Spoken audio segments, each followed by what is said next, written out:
Meus irmãos, é com muita alegria que eu desejo cumprimentar a amada igreja com a paz do Senhor. Amém. Louvado seja Deus pelo imenso privilégio que Ele dá a cada um de nós que estamos aqui.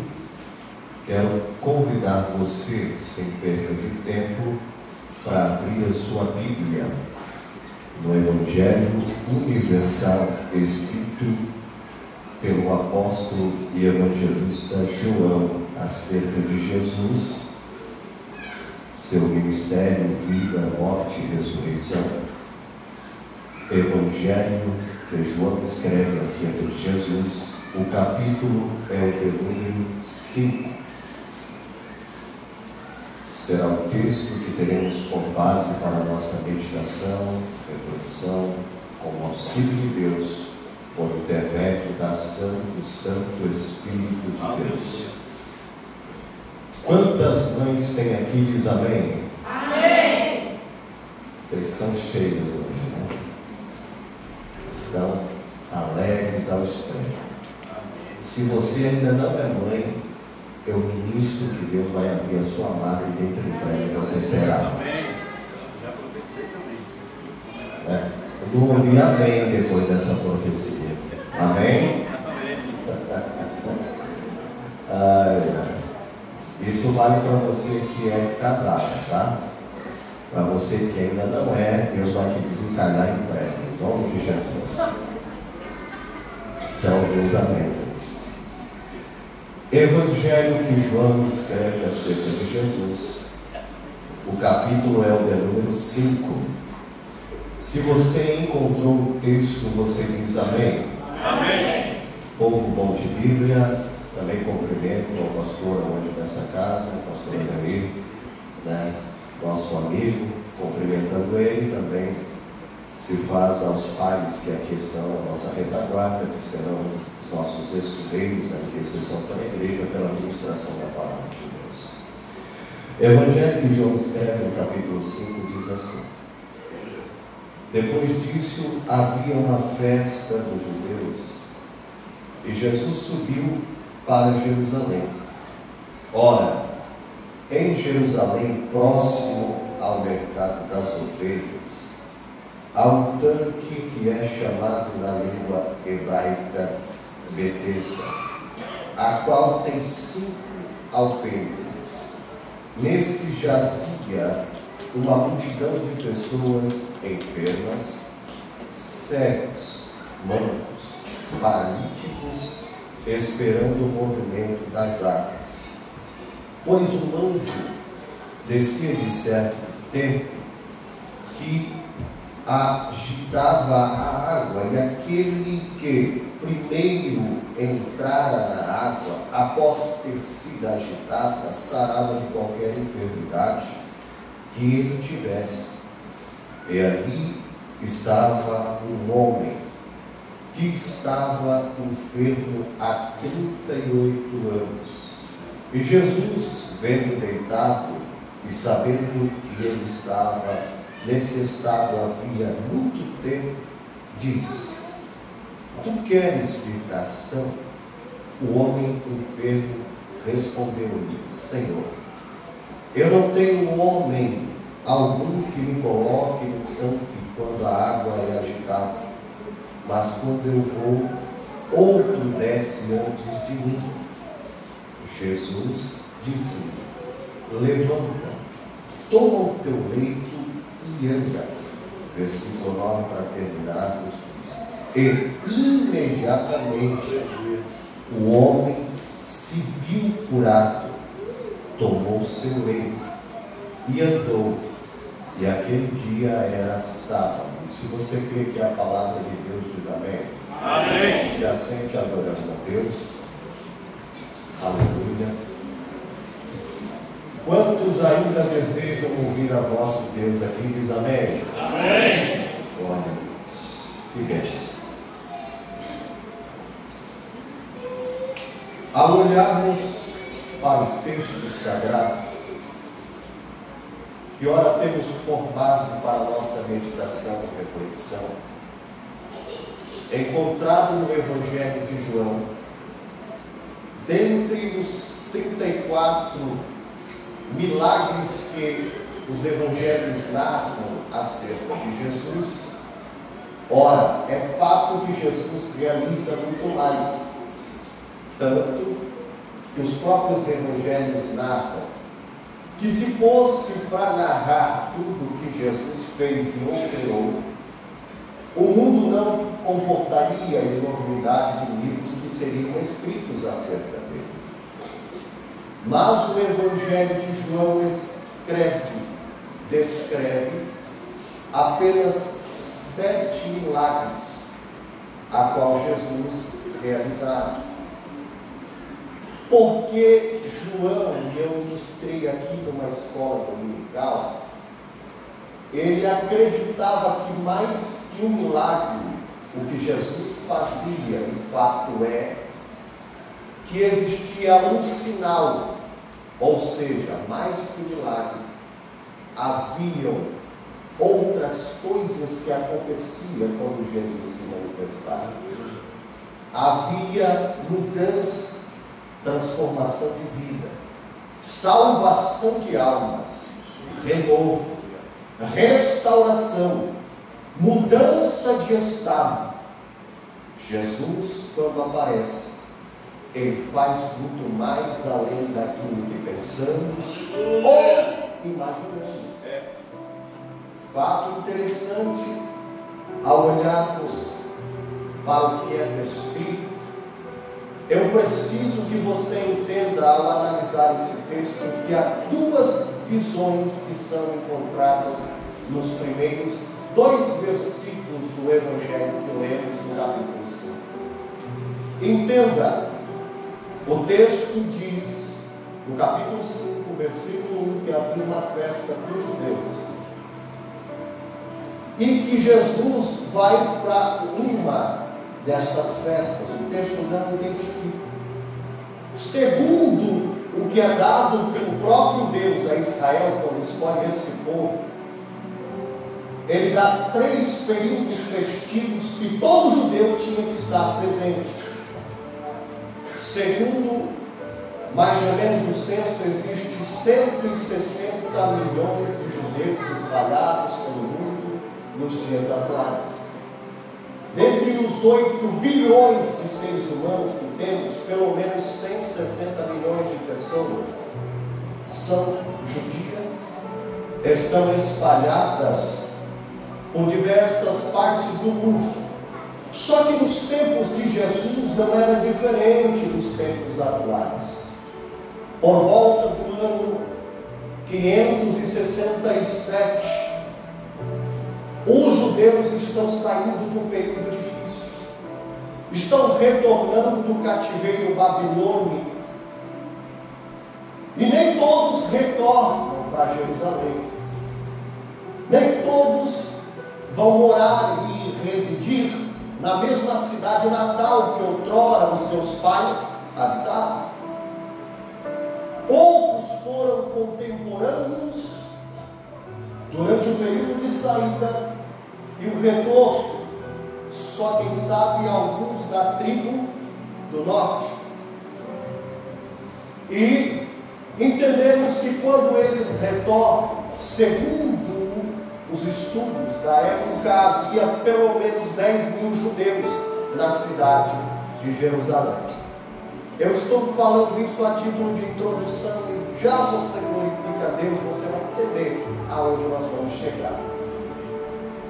Jerusalém, quando é reconstruída, a primeira coisa que é reconstruída são seus muros. Os muros de Jerusalém não são mais como era. Com a invasão do general Tito no ano 70, esses muros foram derribados. Mas Neemias, por volta do ano 580, ele reconstrói os muros de Jerusalém. E durante o período de reconstrução, quando falamos de muro, imaginamos uma coisa pequena. Mas os muros dessa cidade, eles tinham até 18 metros de comprimento, até hoje tem parte desses muros de pé, dos períodos de Jesus Cristo, até 18 metros de comprimento, 8 metros e meio de largura. Dá para se andar, passar com uma carruagem por cima. Tem mais ou menos 4.012 metros a 5.000 metros, ou seja, 5 quilômetros de extensão. E havia 12 portões. Desses 12 portões, igreja, havia um portão que era muito especial. Esse portão era conhecido como o Portão Formosa, o portão principal, o Portão Dourado. Era o local quando uma destas festas deveria ser observada, e a cidade tinha 10.000 habitantes. Agora os demais judeus de todas as localidades espalhados vão vir e eles têm que entrar por esse portão, pelo portão principal. Dos 12, esse portão era o portão que eles deveriam ultrapassar. Vemos que a tradição judaica fazia com que eles entrassem por aquele portão, porque havia um pensamento judaico que irá se cumprir ainda. O Messias irá entrar para Jerusalém, para Israel, por aquele portão. E quando ele passar pelo portão, ele libertará Israel da opressão e cumprirá o milênio para Israel. Mas todo judeu, na expectativa de que um dia, na observância de uma destas festas, Jesus, ou melhor, o Messias prometido, chegaria e se anunciaria e todos celebrariam. Então, quando eles iam, mais ou menos 300.000 pessoas para uma cidade que comportava 10.000 homens, mulheres e crianças, eles se afunilavam com o intuito de passar por aquele portão. Jesus, sendo judeu, todos que estavam durante o ministério de Jesus, que está agora com 1 ano e meio aproximadamente, os discípulos que Jesus formara já haviam visto inúmeros milagres que Jesus realizava. O ministério de Jesus havia ganho notoriedade e todos esperavam que ele entrasse, quem sabe, naquela oferta e anunciasse-se a Israel dizendo: o Messias chegou. Aleluia. E quando os judeus vinham na expectativa da manifestação do Messias, eles encostavam, não passavam pelo meio, era um grande portão. Até hoje, você pode ver as fotos tiradas de Jerusalém, onde existe esse portão, ele existe até hoje, gigantesco, mas hoje está selado, e já te explico. E eles tinham que relar nas laterais, era no bravo do portão, a exemplo da libertação do êxodo, e dizer: bendito seja o Senhor, que nos dará o Messias. Jesus está indo, e o intuito era passar pelo portão do glamour, o portão que tinha status, o portão que traria honra, o portão que traria mais reconhecimento, o portão que daria mais notoriedade. Falando planamente, quem que não quer? Garanto que você almeja ser reconhecido em muitas áreas. Garanto que você almeja ser notado em várias circunstâncias da sua vida. Só que quando os judeus estão se afunilando para passar por aquele portão, versículo 1, falando de uma visão humana, parece-me que vejo o Espírito Santo mostrando a João e falando: João, escreve que havia naquele lugar, o versículo de número 2 diz assim: ora, em Jerusalém, próximo ao mercado das ovelhas, há um tanque, que em hebraico é chamado Betesda, a qual tem 5 alpendres, e neste jazia uma grande multidão de enfermos, cegos, mancos, paralíticos, esperando o movimento das águas. Jesus, ele desvia, vai para o segundo portão, que é mencionado dentre os 12. E eu vou explicar para você entender um pouquinho. O portão das ovelhas, ele ficava no outro lado oposto, no fundo. E lá no fundo, esse portão não tinha a mesma dimensão, não era tão largo.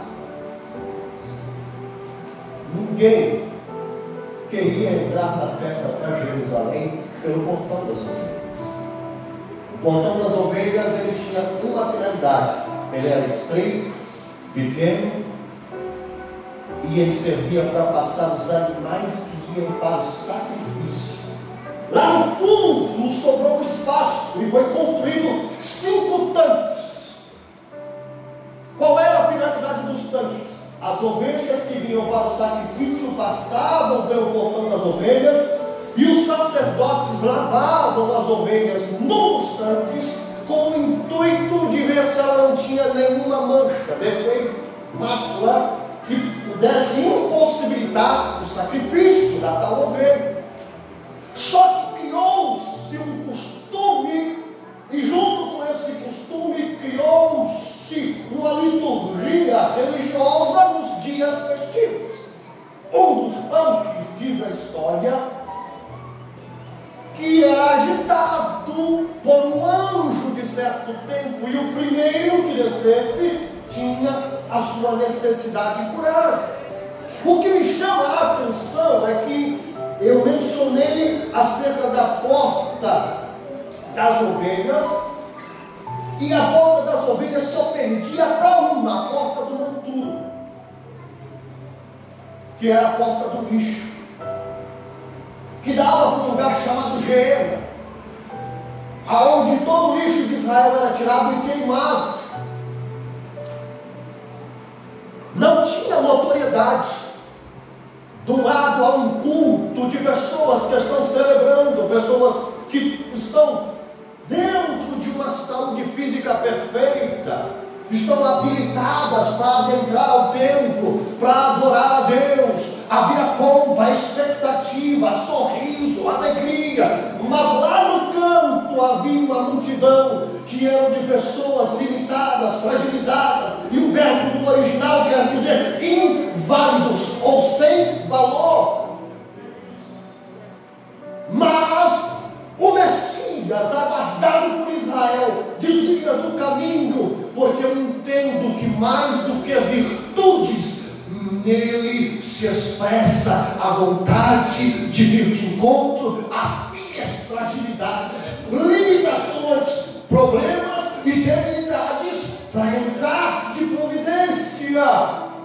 Por que estar aqui é tão importante e me faz ser motivo de regozijo esta noite? Porque quem sabe você, na qualidade de mãe, na qualidade de filho, na qualidade de marido, gostaria de estar em outro lugar, mas o maior presente que você pode dar a esta que lhe deu a vida, a esta que é sua companheira, a esta que, quem sabe, está no cuidado pela tua vida com zelo, é estar aqui hoje, porque aquilo que você não pode fazer por ela, Ele pode.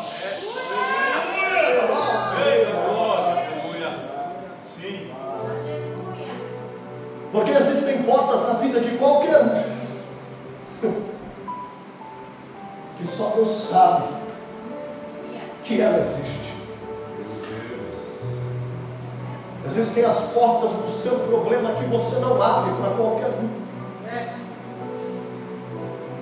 Você veio aqui hoje, e eu garanto que se você já estivesse num quadro de perfeição, tu não estarias mais aqui. Tu já estarias e teria sido arrebatado.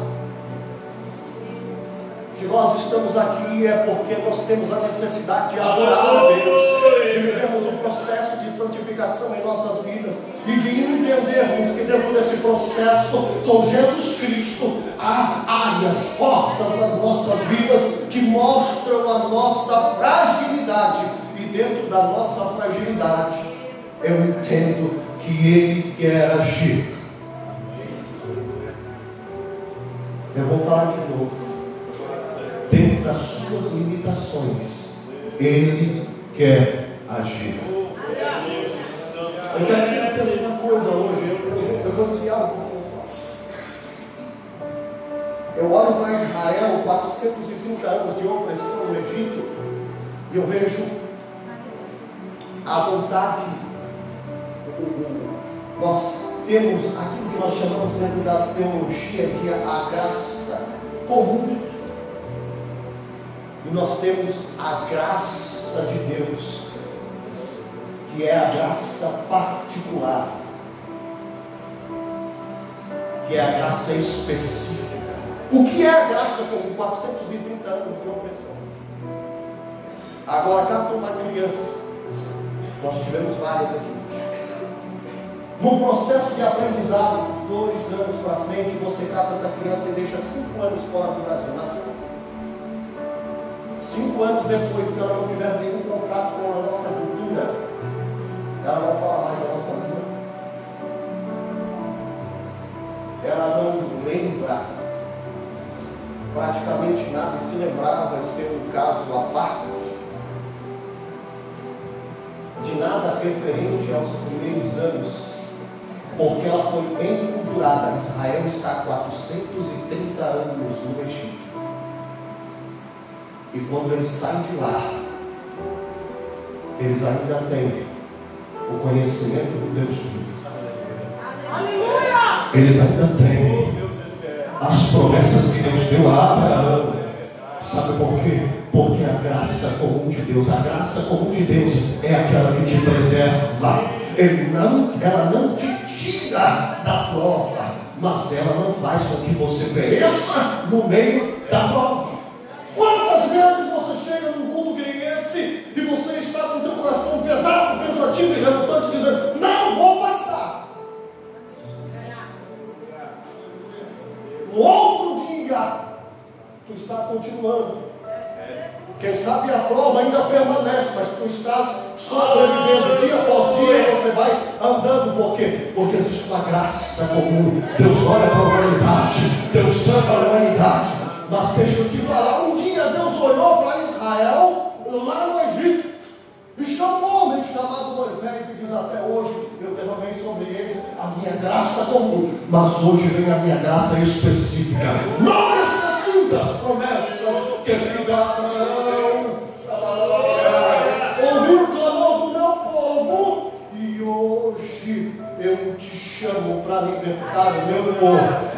Não viva debaixo da graça comum somente. Creia que Deus te chamou para ser alguém que vive a graça específica dele na sua vida. Aleluia! Você não perdeu a sua identidade. Você foi preservado. Quantos passaram tempos longe deste local? E você foi trazido de volta. Quem sabe essa noite Deus te trouxe aqui e está falando contigo, e está falando: a minha graça comum esteve sobre a tua vida até o dia tal, a hora tal e o momento tal. Mas hoje eu mando o meu servo diante da tua presença para te dizer: te chamo para sair desta prova, te chamo para sair do Egito e para ir rumo à terra que verdadeiramente te leva. Aleluia! Jesus vai para a porta das ovelhas, e eu vou ser bem rápido, porque quando nós vemos Jesus indo, Jesus está preocupado com limitações. O texto é muito claro, me deixa, me faz entender isso, porque Jesus chega lá, entra pela porta das ovelhas, e eu acho interessante porque Jesus olha para todos e enxerga um no meio de todos. Quantas orações e quantos cultos não estão sendo prestados nesse momento em que você aqui está? Mas eu quero dizer para você que dobrou o seu joelho, você orou com fé, Deus ouviu a sua oração essa noite. Deus aceitou o teu glória a Deus, o teu aleluia. A tua adoração dentro desta casa não foi jogada ao chão, não foi junto com a massa. Deus separa cada cântico, cada hino e cada culto em particular.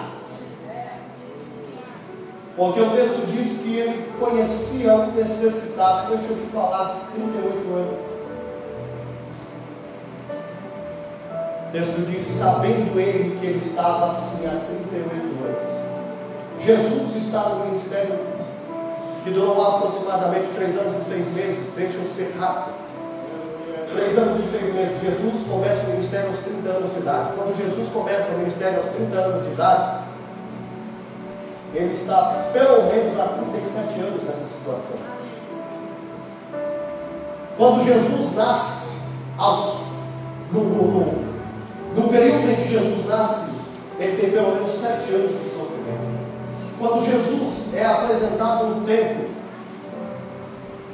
quando ele é levantado por Simeão, e ele diz assim: agora, Senhor, pode me despedir em paz, porque os meus olhos já viram a salvação de Israel.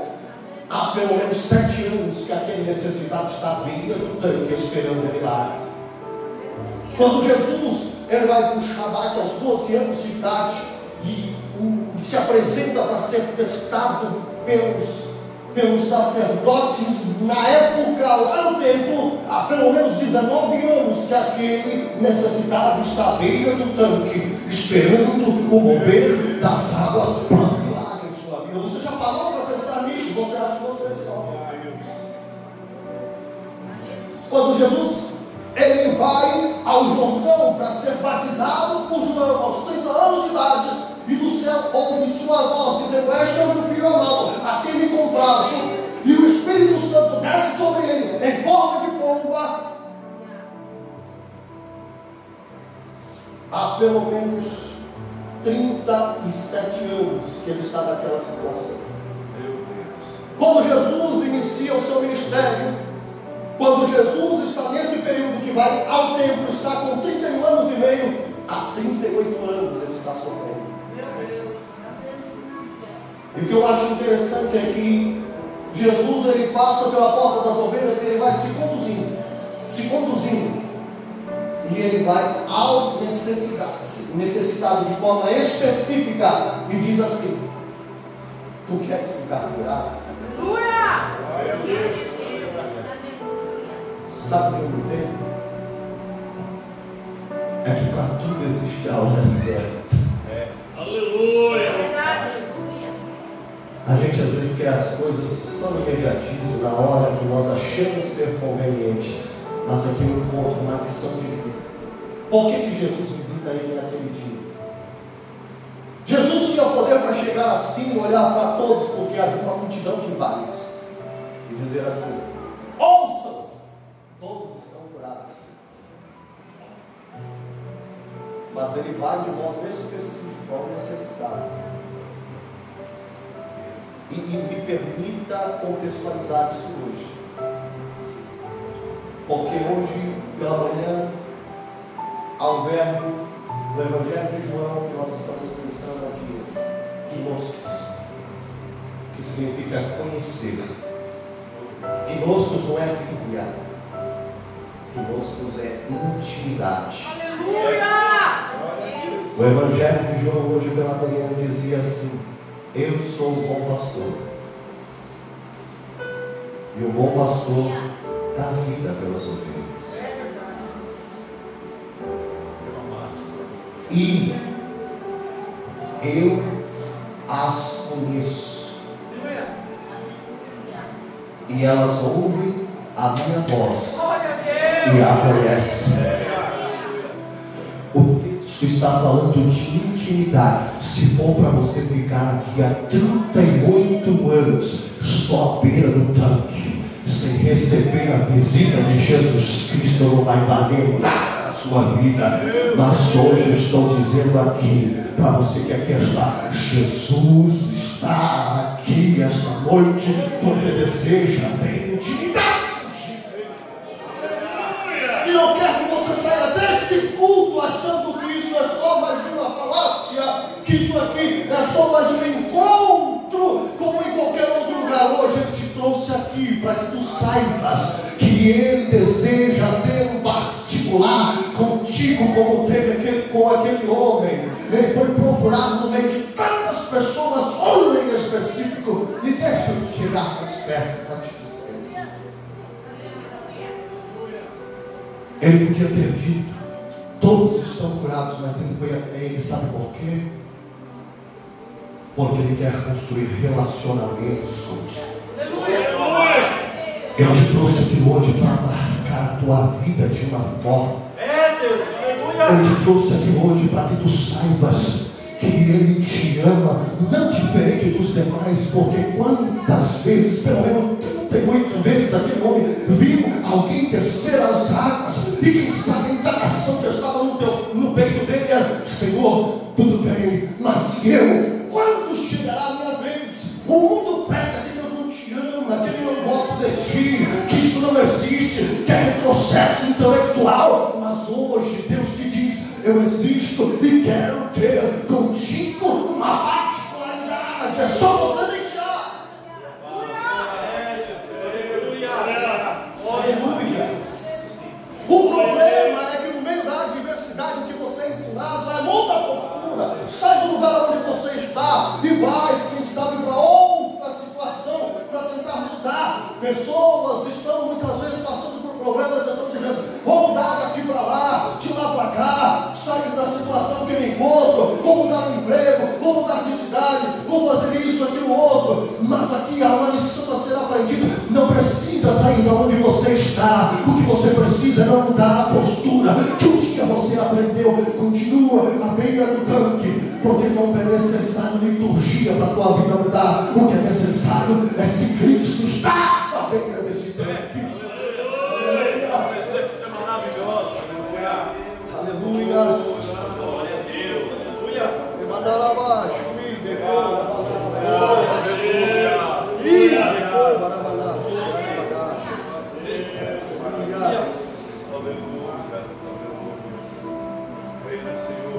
O arrebatamento não vai ser diferente.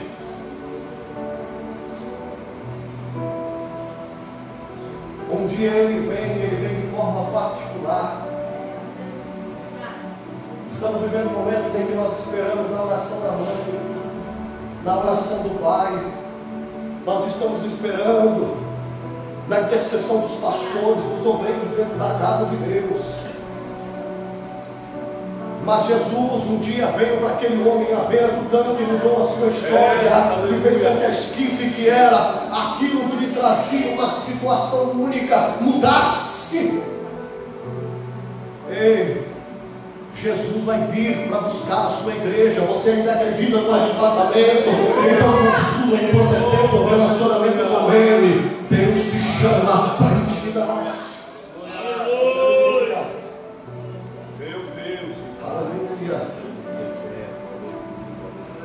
Ele chega para ele e pergunta: tu queres ficar?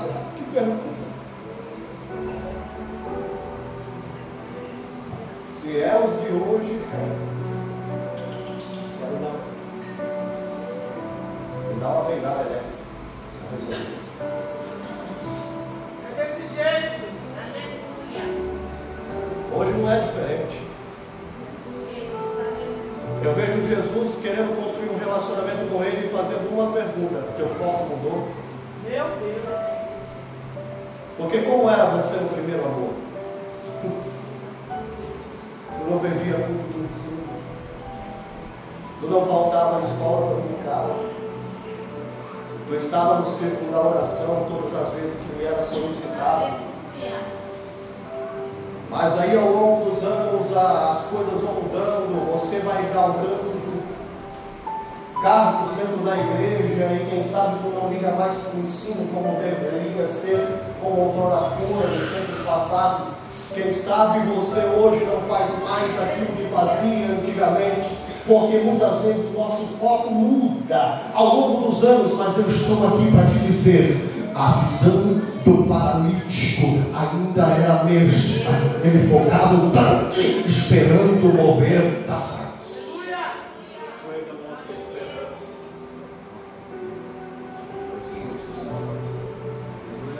Ele fala, eu quero ser curado, mas quando eu vou, outro vale desce antes de mim.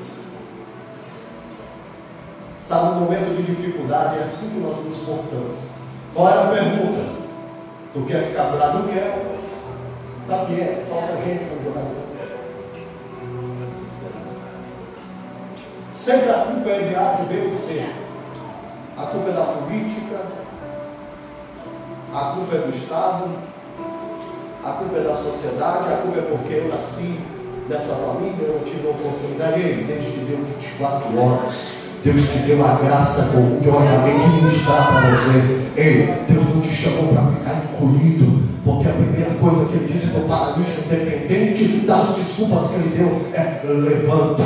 Hoje Deus te chama para lutar, postura, erga a tua cabeça, porque Ele não te chamou para ser caúda, Ele te chamou para ser cabeça. Só quem acredita, pega isso para você hoje, porque Deus está mudando a sua situação. Tu vai vencer. Quando eu vejo um crente que entende isso, nada para ele. Se você quer catar a estatística de uma pessoa que leva a fé genuína e você olha a mudança da situação familiar, ela é drástica. Viciado, drogado, pessoas com problemas com relacionamentos extraconjugais. Aí Deus entra na vida da pessoa, transforma o primeiro indivíduo e depois vem filho fazendo faculdade, pessoas sendo transformadas pelo poder do Evangelho e sendo usadas nas mãos de Deus para serem instrumentos da mudança de uma sociedade. Pessoas que deixam de ser pessoas sendo acometidas por uma situação desumana e apontadas como indigentes, pessoas quaisquer que não dão frutos à sociedade, e agora são pessoas que são colocadas como espelho perante os homens. São estatísticas. Hoje Ele te trouxe aqui para entender que o tempo que você passa mãe de joelho dentro desta casa vale a pena sim. Não mude a tua postura, porque Deus vai trazer filhos para dentro desta casa. Deus vai mudar situações familiares por causa da tua postura abundante. Aleluia, glória a Deus. Aleluia. Tu queres? Ele diz quer. Aí Jesus diz, pega a tua cama, põe nos teus ombros e vai. Termino aqui. Vou até fechar, vou fregar mais. Eu quero só te falar sobre isso. Jesus fala, levanta. Porque aquilo que você pode fazer é você que tem que fazer. Você diz, eu quero ser abençoado, você chega aqui dentro, até chegando, levanta um lago, só que sai da fora, a tua postura continua do mesmo jeito, você continua ilustrado. O mesmo dedão que te apontava no nariz continua te apontando e você não faz nada. Mas hoje, pelo amor de Deus, ouça essa palavra que eu venho da parte de Deus para ministrar a sua vida. Muda a tua postura, sai de cabeça erguida, de peito aberto, diz, ninguém mais me afronta porque eu estou mais do que vencedor em Cristo Jesus. Pega a tua cama, porque quando eu olho para esse texto, eu diz, pega a tua cama. Se ele sai de lá aquele dia, Jesus não fala para ele, pega a tua cama, sabe o que acontecia? Outro ia vir, ia deitar na cama que era dele. Porque aquilo que não te serve, não serve para os outros.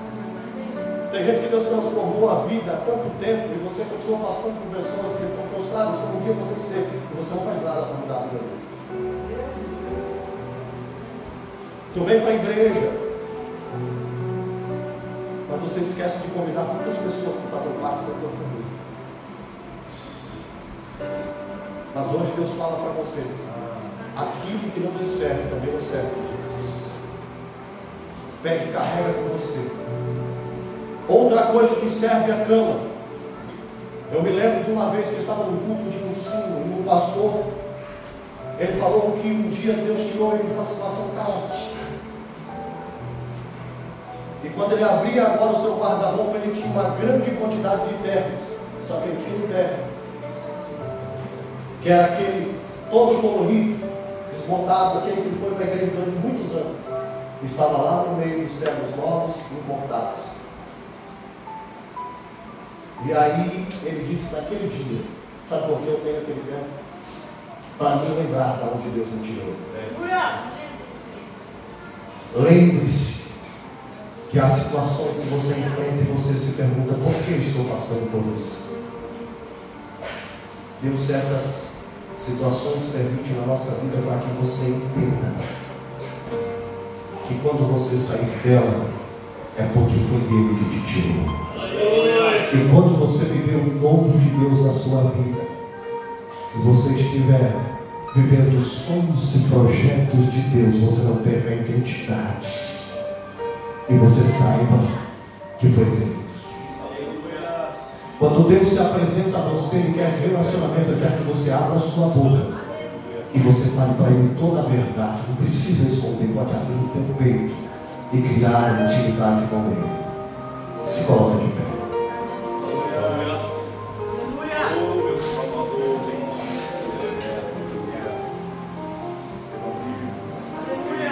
Vamos orar essa noite? Se você quiser chegar mais pertinho desse altar hoje, você tem a liberdade. Porque Ele está aqui. Se você ouvir essa palavra, vem aqui pertinho desse altar e você diz: hoje eu quero chegar mais próximo para construir um relacionamento com Ele. Vem. Sai do teu lugar e vem para cá, porque hoje é a noite de Deus para a tua história. O momento que Deus escolheu para você. Alguém chega perto do altar. Hoje é a noite da bênção de Deus para a tua vida. Aleluia. Vamos orar. Eu preciso fazer o segundo convite. Você que ouviu esta palavra e você até hoje frequenta, vem à beira do tanque, mas o Senhor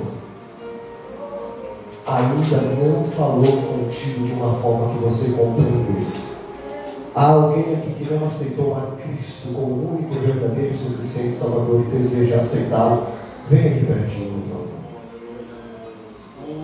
Feche os seus olhos. Aleluia. Hoje é noite de Deus para a sua história. E eu preciso que você entenda que Deus te dá a oportunidade de ser transformado. Há alguém que quer entregar a sua vida a Jesus Cristo? Aleluia. Que o Senhor te dê oportunidades. Nós vamos orar nessa noite. Mas eu quero que você entenda uma coisa: como você se identifica hoje não muda aquilo que você nasceu assim. A porta que Jesus foi chamava-se Porta das Ovelhas.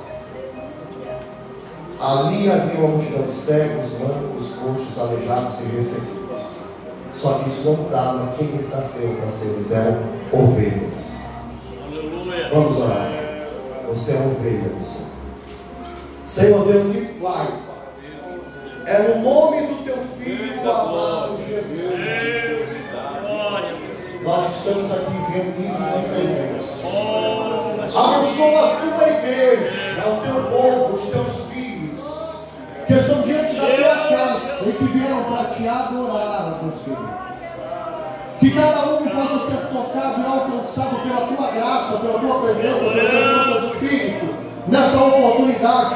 E assim como o Senhor se apresentou em Betesda, e o Senhor mudou a vida daquele necessitado que hoje seja uma oportunidade ímpar de juntar os Teus filhos para construir um relacionamento mais afinco contigo. Eu quero abençoar as mães dentro dessa casa. Que cada mãe seja um instrumento usado nas Tuas mãos para transformar vidas. Para que o Senhor venha dar sabedoria, intrepidez, graça na Tua parte. Para que os filhos sejam treinados na Tua direção.